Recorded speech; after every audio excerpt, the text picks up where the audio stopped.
ಸಾರ್ಥಕ ಬದುಕಿಗೆ ಸೂಕ್ತ ಸೂತ್ರಗಳು.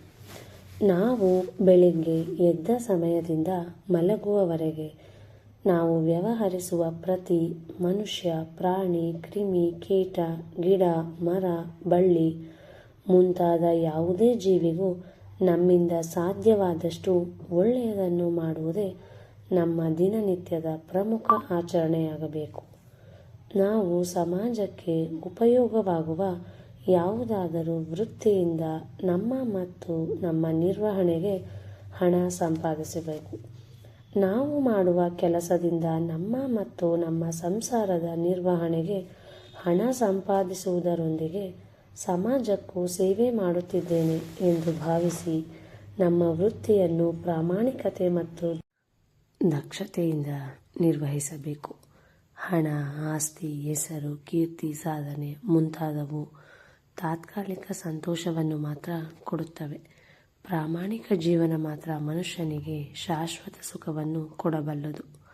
ಆದ್ದರಿಂದ ಪ್ರಾಮಾಣಿಕವಾಗಿ ಜೀವಿಸುವುದೇ ನಮ್ಮ ಜೀವನದ ಮುಖ್ಯ ಗುರಿಯಾಗಬೇಕು. ಇತರರು ನಮ್ಮೊಂದಿಗೆ ಹೇಗೆ ವರ್ತಿಸಲಿ, ನಾವು ಮಾತ್ರ ಎಲ್ಲರೊಂದಿಗೆ ಪ್ರೀತಿ, ವಿನಯ ಮತ್ತು ಸೇವಾ ಮನೋಭಾವದಿಂದ ವರ್ತಿಸಬೇಕು. ನಮ್ಮ ವಿರೋಧಿಗಳೊಂದಿಗೆ ಸದಾ ಪ್ರೀತಿಯಿಂದ ವ್ಯವಹರಿಸಲು ಯತ್ನಿಸಬೇಕು. ಆದರೆ ದುಷ್ಟ ಅಭ್ಯಾಸಗಳಿರುವ ಮತ್ತು ನಮ್ಮ ಮನಸ್ಸಿಗೆ ನೋವುಂಟು ಮಾಡುವ ವ್ಯಕ್ತಿಗಳಿಂದ ಸಾಧ್ಯವಾದಷ್ಟು ದೂರವಿರಬೇಕು. ಮದುವೆಯಾಗುವವರೆಗೆ ಬ್ರಹ್ಮಚರ್ಯ ಪಾಲಿಸಬೇಕು.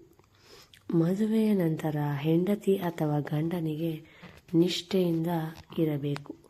ಸಮತೋಲನ ಆಹಾರ, ಸಾಕಷ್ಟು ನಿದ್ದೆ, ನಿಯಮಿತ ವ್ಯಾಯಾಮ ಮತ್ತು ಇತರ ಆರೋಗ್ಯಕರ ಅಭ್ಯಾಸಗಳಿಂದ ನಮ್ಮ ಆರೋಗ್ಯವನ್ನು ಚೆನ್ನಾಗಿ ಇಟ್ಟುಕೊಳ್ಳಬೇಕು. ಧರ್ಮ ಮತ್ತು ಆಧ್ಯಾತ್ಮಿಕತೆ ಮನುಷ್ಯನ ಮಾನಸಿಕ ಆರೋಗ್ಯಕ್ಕೆ ಸಹಾಯಕ ಎಂಬುದು ಮನಃಶಾಸ್ತ್ರಜ್ಞರ ಅಭಿಪ್ರಾಯ. ಆದ್ದರಿಂದ ದಿನದ ಸ್ವಲ್ಪ ಸಮಯ ನಾವು ಪಾಲಿಸುವ ಧರ್ಮದಂತೆ ಪೂಜೆ, ಪ್ರಾರ್ಥನೆ, ಧರ್ಮಗ್ರಂಥಗಳ ಪಠಣ, ಧ್ಯಾನ ಮುಂತಾದವುಗಳಿಗೆ ಮೀಸಲಿಡಬೇಕು. ಮನುಷ್ಯರಿಗೇ ಆಗಲಿ, ಪ್ರಾಣಿಗಳಿಗೇ ಆಗಲಿ, ಇತರ ಯಾವುದೇ ಜೀವಿಗೇ ಆಗಲಿ ನೋವು ಅಥವಾ ತೊಂದರೆಯಾಗುವ ಯಾವುದೇ ಧಾರ್ಮಿಕ ಹಾಗೂ ಆಧ್ಯಾತ್ಮಿಕ ಆಚರಣೆಗಳನ್ನು ಮಾಡಬಾರದು. ನಮ್ಮ ಧರ್ಮವನ್ನು ಪಾಲಿಸಬೇಕು. ಇತರ ಧರ್ಮಗಳಿಗೆ ಗೌರವ ಕೊಡಬೇಕು. ಇತರ ಧರ್ಮಗಳಲ್ಲಿರುವ ಒಳ್ಳೆಯ ಅಂಶಗಳನ್ನು ನಾವು ಪಾಲಿಸಬಹುದು. ಮದ್ಯ, ಮಾದಕ ವಸ್ತುಗಳು, ಹೊಗೆಸೊಪ್ಪು, ಬೀಡಿ, ಸಿಗರೇಟ್, ಗುಟ್ಕಾ ಮುಂತಾದವುಗಳಿಂದ ದೂರವಿರಬೇಕು.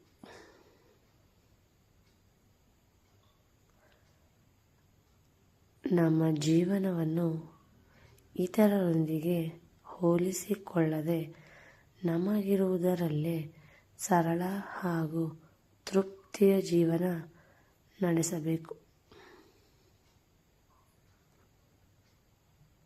ಧನ್ಯವಾದಗಳು.